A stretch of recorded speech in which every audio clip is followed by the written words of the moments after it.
sino lo que pretendemos llegar es a un gobierno de coalición, que quizás sería la primera vez. Yo creo que sí, por lo menos en la historia reciente y a nivel federal, no hemos tenido un gobierno de coalición. Siempre tienes quizá algunas alianzas con otros partidos. ¿Qué es un gobierno de coalición? Un gobierno de coalición, como yo lo entiendo, es que es un gobierno que en el gabinete está integrado por miembros de diferentes partidos políticos, principalmente de acuerdo a la votación que obtuvieron en la elección. También está integrado por ciudadanos. No quiere decir que los partidos postulen siempre a militantes, ciudadanos. ¿Y qué virtudes tiene? Que yo creo que más cabezas pensamos más que uno o que una. Y sobre todo también estamos un México con un presidencialismo acotado. Necesitamos que cuando el presidente se le ocurra decir, oye, vamos a cancelar el aeropuerto de Texcoco, por ejemplo, haya un gobierno que diga, eso no estaba en el plan, eso no lo puede hacer. Vamos a cambiar la ley del Poder Judicial para que los jueces los elija el pueblo. Porque imagínate qué buena idea ha de ser que ahora en algunos lugares el crimen organizado, qué tal que te organizara la campaña y elija a los jueces, me parece una idea genial. Empiezan las ocurrencias, exactamente, para evitar ese tipo de cosas, un gobierno de coalición, pero que también discuta de manera pública las políticas. Te estaba escuchando en la entrevista, Javier, anterior. Javier Tello, sí. Javier Tello. Cerca de 800,000 muertos por COVID. Cierto. Somos de los países donde más gente murió, ¿sí? El COVID fue en todos lados, pero México fue donde más pegó, donde más médicos murieron, donde la economía creció menos, donde más empresas cayeron. Y eso en parte se debió a un gobierno que al final del día no se involucró. Un gobierno de coalición lo que aspira es al gobierno de los mejores y las mejores mexicanas. Eso es un gobierno de coalición. Sin restricción ideológica, no hay buenos y malos, no hay dicotomías, vamos. Yo creo que no hay blanco y negro. No, eso no debe haber, pero sí debe haber gente capaz, gente con experiencia, con un profundo amor a México y que además esté dispuesta a debatir sus ideas, sus propuestas y que ganen las mejores ideas que le ayuden más al país. Pero tiene razón, yo no creo en estas definiciones de izquierdas o derechas, liberales o conservadores. Yo creo que en el mundo más bien hoy habemos los que o destruyen o los que construimos. México ya no necesita un caudillo. México no necesita un caudillo y esa es una obsesión que yo también traigo como narrativa. Lo escribiste el otro día. Sí, porque luego la gente dice, es que no vemos a nadie. Y les digo, es que están buscando mal. Están buscando un caudillo, pues por eso no lo hay de este lado. Y es incongruente. Te quejas del caudillo de un lado y buscas caudillo del otro. No, de este lado queremos ciudadanos y ciudadanas que participen, liderazgos de todos los mexicanos. ¿Estamos contagiados de caudillismo? Sí, pero dime uno que te funcione. Realmente las historias... ¿Cuál es la vacuna? La vacuna es el gobierno de coalición y sobre todo los ciudadanos. La alianza de los ciudadanos con la política es la vacuna contra los gobiernos autoritarios. En el mundo hay una tendencia a los gobiernos autoritarios porque hay miedo, porque hay cambios y piensan que alguien nos va a venir a salvar. El fenómeno es absurdo. Lo que necesitamos son ciudadanos de tiempo completo y un gobierno de coalición con los mejores y mejores mexicanas y con contrapesos a una presidencia exacerbada es lo que México necesita. Por cierto, también, más municipio, más Estado, más ciudadanos y menos presidencialismo. Somos una república federal y sin embargo en la práctica nos estamos comportando con un gobierno centralista, como una monarquía absolutista y algunos legisladores de algunos partidos se confunden y creen que son de la corte de Luis XVI, como si fueran cortesanos y no actúan como legisladores, como otro poder. Por cierto, el Poder Judicial en México y particularmente la Suprema Corte se ha portado con una dignidad digna de reconocimiento. ¿Merecen los calificativos de esta mañana del presidente cuando se refiere a ellos? Claro que no, porque además es esta historia, esta narración, esta narrativa después de 5 años ya o 4 años ya es un poco ridícula, de que todas esas instituciones, sus instituciones, las hicieron un grupo de personas para beneficiarse nada más y defenderse. No, este es un poder judicial que está para defender la legalidad. ¿Qué hicieron los legisladores de Morena y sus aliados? Lo que hicieron es que no respetaron el proceso legislativo, que consiste sobre todo en que es muy importante, cuando ve uno la resolución, deliberar. Una democracia es para deliberar, para discutir. y ellos no están acostumbrados a discutir porque no se sienten sólidos con sus ideas. Por eso quieren imponerlas siempre. Quien se siente sólido de sus ideas, debate. Y también reconoce cuando hay ideas mejores, las incorpora. ¿Por qué si estamos contagiados del virus del caudillismo, por el virus del caudillismo, seguimos empeñados en buscar un caudillo de oposición? Tienes razón, tú estás diciendo no queremos un caudillo, no vamos por un caudillo. ¿Por qué va entonces la oposición? Porque tiene que tener cara, nombre, apellidos, quien encabece esta coalición o esta esperanza de coalición de un gobierno democrático, no autoritario, etcétera. ¿Por dónde va? Pónganse de acuerdo. No nos queda claro qué van a hacer aquellos que han alzado la mano, como es tu caso. Pusimos ejemplos, platicamos fuera del aire, decíamos, por ejemplo, en Coahuila o en Durango. Han sido ya propuestas de alianzas y gobiernos de coalición. Sí, sí. Hay un gobernador, por ejemplo, el año que entra son 9 gubernaturas. Sí, sí va a haber un candidato a la presidencia de la República, pero la diferencia es que ese líder va a estar acompañado por otros liderazgos. ¿Políticos o ciudadanos? Políticos y ciudadanos. Y ciudadanos. Y ciudadanos. A ver, necesitamos una ciudadanía mucho más activa, más participativa. Y lo que digo, y al poder que no lo vuelvan a soltar. No puedes soltar a los políticos, no puedes soltar a los gobernantes y dejarles de exigir y dejarlos de contener. Los ciudadanos tienen que ser también ciudadanos de tiempo completo. Mira, reflexiones. A veces lo que algunos ven como nuestra debilidad es la fortaleza. Es que no vemos a nadie así excepcional. Qué bueno, porque entonces quiere decir que todos nos necesitamos.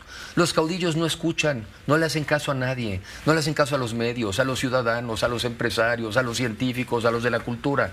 ¿Qué necesitas? Una persona que sí tenga liderazgo, pero tenga la necesidad de escuchar a los demás. Lo que parece nuestra debilidad es nuestra fortaleza. Y esa es también la fortaleza de la sociedad mexicana de hoy, que estamos obligados a escucharlos. Le decías hace un rato que los mexicanos somos muy dados a hacer la tarea la víspera, que no estudiamos todo el año, pero eso sí, para el examen final no dormimos 3 noches. Las oposiciones, a ver, ¿hay oposición? ¿De veras hay oposición? ¿O puro griterío opositor, rimbombante y escandaloso como Lili Téllez y algunos otros? Yo lo que digo es que todos los mexicanos que no estamos de acuerdo con el gobierno actual y el rumbo por el que nos lleva, estamos en la oposición. La oposición no es solamente tema de los partidos políticos. Los ciudadanos que quieren un México mejor están en la oposición. Entonces, la oposición somos todos. Y sí, los partidos toman su rol, pero realmente es una época de los ciudadanos. Y yo digo esto, son los ciudadanos los que tienen que decirnos qué tipo de país quieren.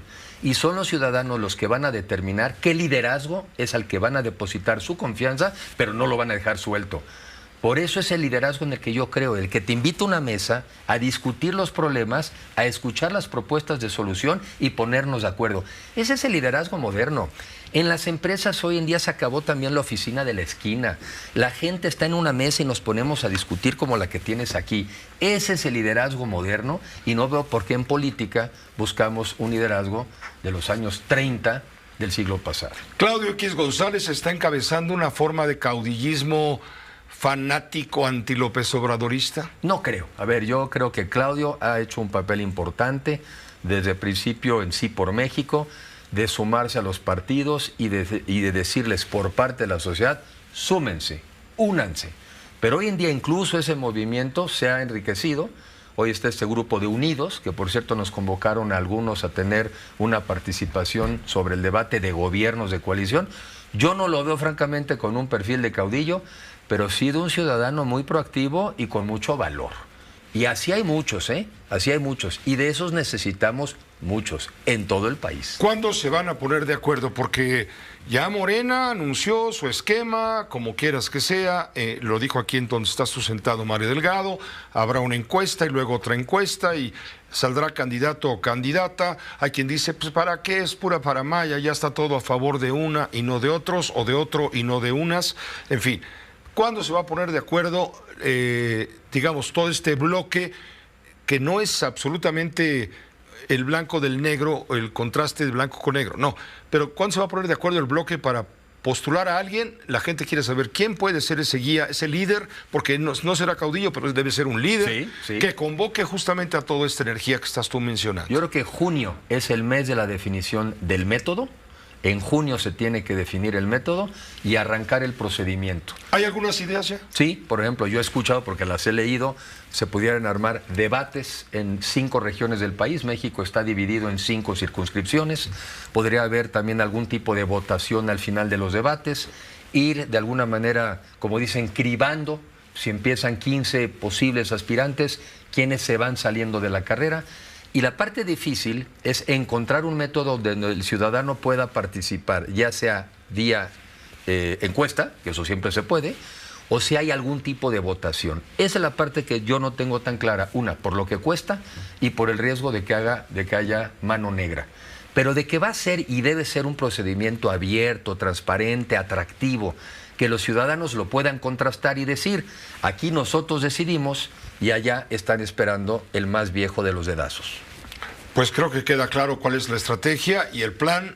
Nos interesa mucho seguir platicando contigo y con todos los que se quieran acercar para hablar con la audiencia, que es a quien servimos, justamente para contrastar puntos de vista. Ya tuvimos o hemos tenido con frecuencia a la gente de Morena hablando también de su visión de las cosas.